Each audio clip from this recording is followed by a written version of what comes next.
Assalamualaikum warahmatullahi wabarakatuh.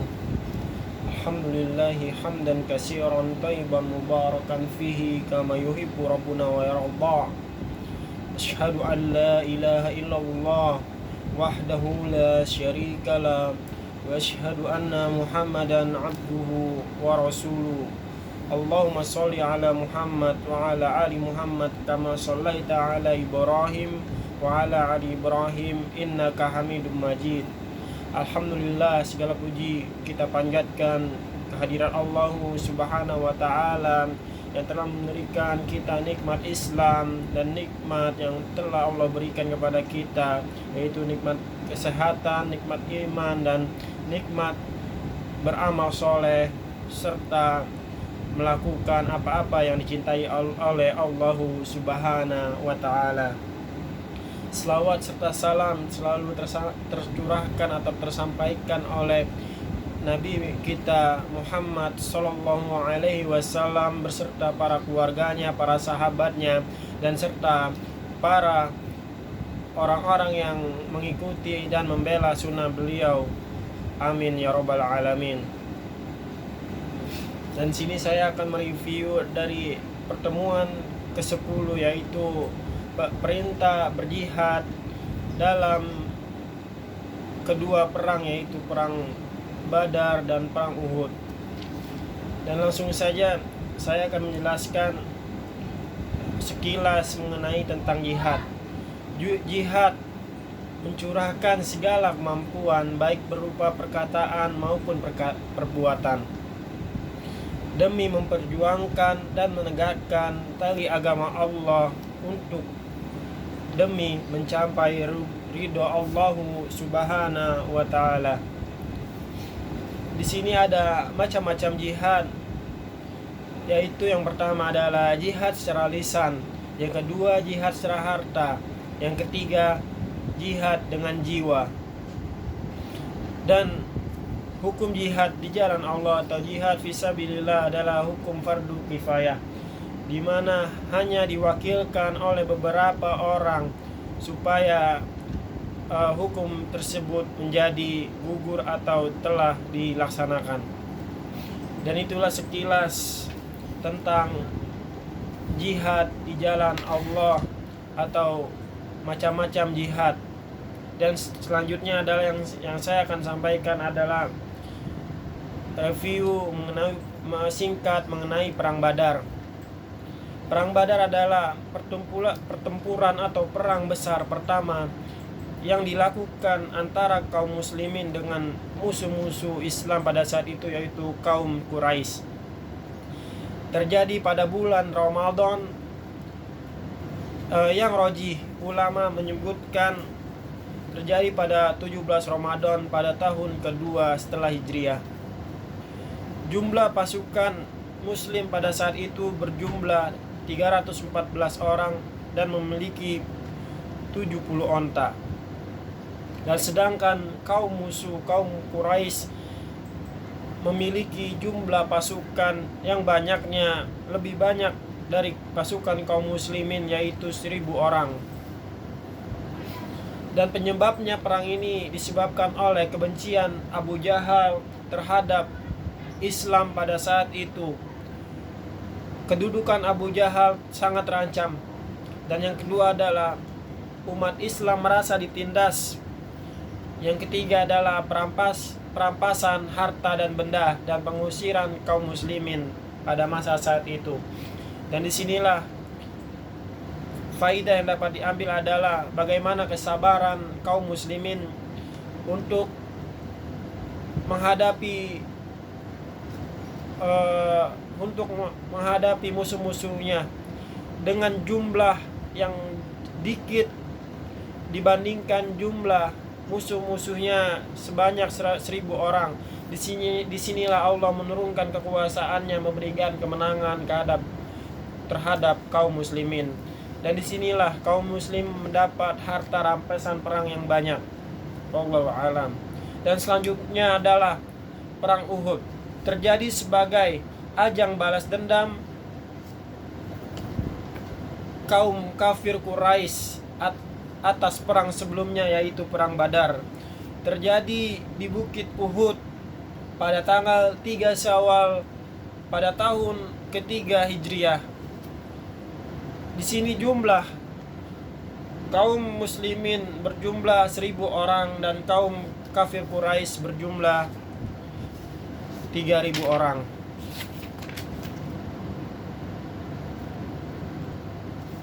Di dalam perang ini terdapat para mujahid-mujahid yang gugur seperti Mus'ab bin Umar dan para sahabat yang lainnya. Dengan sementara dalam perang Uhud ini pasukan musuh telah hampir kalah karena dengan ketidaksabarannya pasukan atau kaum muslimin untuk merebut harta rampasan perang, dan Rasulullah memerintahkan kepada kaum muslimin untuk sabar dalam mengambil harta rampasan perang.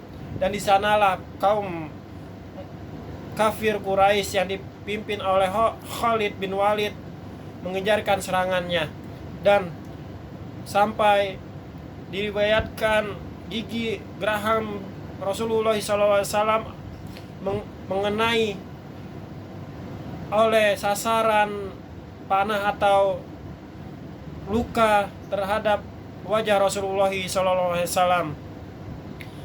Disinilah ada beberapa ibrah yang dapat diambil pada peperangan Uhud, yaitu perang Uhud ini memberi banyak pelajaran penting kepada kaum muslimin pada setiap masanya.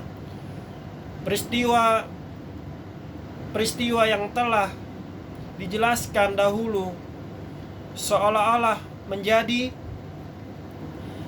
pelajaran yang bersifat aplikatif dan operasional yang mengajarkan kepada kaum muslimin bagaimana cara kemenangan dalam pertempuran melawan musuh Allah atau melawan musuh-musuh dalam ketika perang, dan bagaimana cara menghindari kegagalan dan kekalahan. Yang pertama adalah ada beberapa ibrah di dalam perperangan. Di dalam perperangan ini tampak pula prinsip yang selalu dipegang teguh oleh Rasulullah SAW, yaitu selalu bermusyawarah bersama para sahabatnya dalam setiap urusan yang memerlukan syura dan pembahasan. Tetapi di sini kita mencatat satu hal yang tidak kita dapati dalam musyawarah menjelang perang Badar, yaitu bahwa Nabi tidak mau mencabut kembali persetujuannya atas usulan para sahabat yang hendak agar peperangan ditandingkan di luar kota Madinah. Setelah beliau memakai baju perang dan mengambil persiapan perangnya, sekalipun mereka menyatakan penyesalan, mereka tertarik menariknya kembali usulan mereka itu, serta mengharapkan Rasulullah SAW agar tetap tinggal di Madinah jika beliau berpendapat demikian. Tampaknya pada waktu itu Nabi SAW cenderung menempatkan terhadap usulan yang menginginkan kaum muslimin menunggu musuh di Madinah. Hikmahnya yang terkandung dalam masalah ini antara lain bahwa perbincangan sesuatu masalah sudah diputuskan, apalagi setelah diadakan persiapan